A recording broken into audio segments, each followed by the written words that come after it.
It's an exceedingly popular fun fact that there is only one country named after a woman, St. Lucia. Is that true?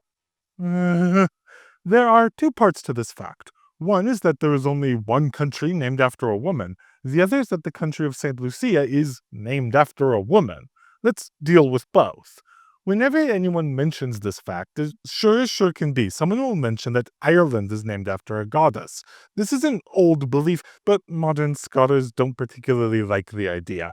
More likely, the goddess was a later folk invention to explain the name of what in English we call Ireland. Any others? Thought experiment time. You have Lake Victoria in Africa. It's named after a woman, Queen Victoria. Now let's imagine someone builds an island in the middle of the lake, declares independence, and decides to name themselves Victoria after the lake.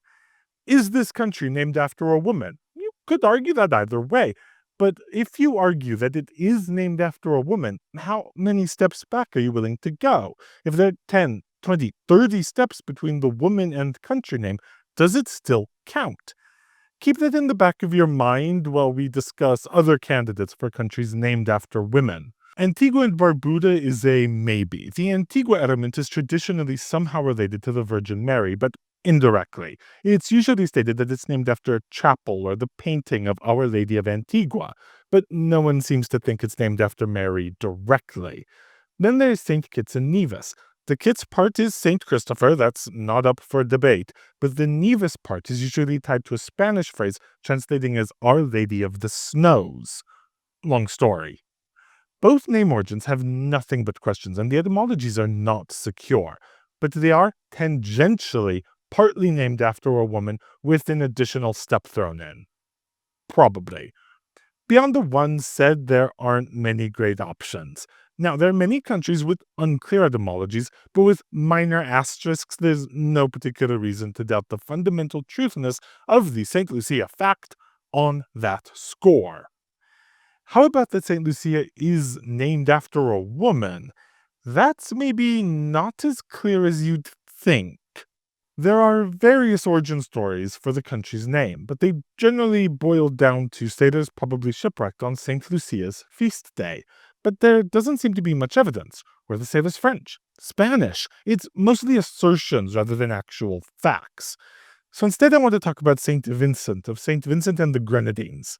If you open up your copy of the Concise Oxford Dictionary of World Place Names, it will tell you that, quote, the island of St. Vincent was discovered by Christopher Columbus on the 22nd of January, 1498. And since that's St. Vincent's feast day, it was named after him, and many other sources will say something similar. Slight problem, that's objectively wrong. Columbus is in Europe in January 1498. Some sources tried to fix that by saying 1496, but again, where's the evidence? They're clearly trying to salvage a wrong story. Writing for a St. Lucian publication, John Peters makes some interesting points on St. Lucia's etymology. I'll link the article, but the article's most interesting point is that you have St. Lucia. Very close by is the island of St. Vincent, which, keep in mind, we know the classic etymology cannot be true.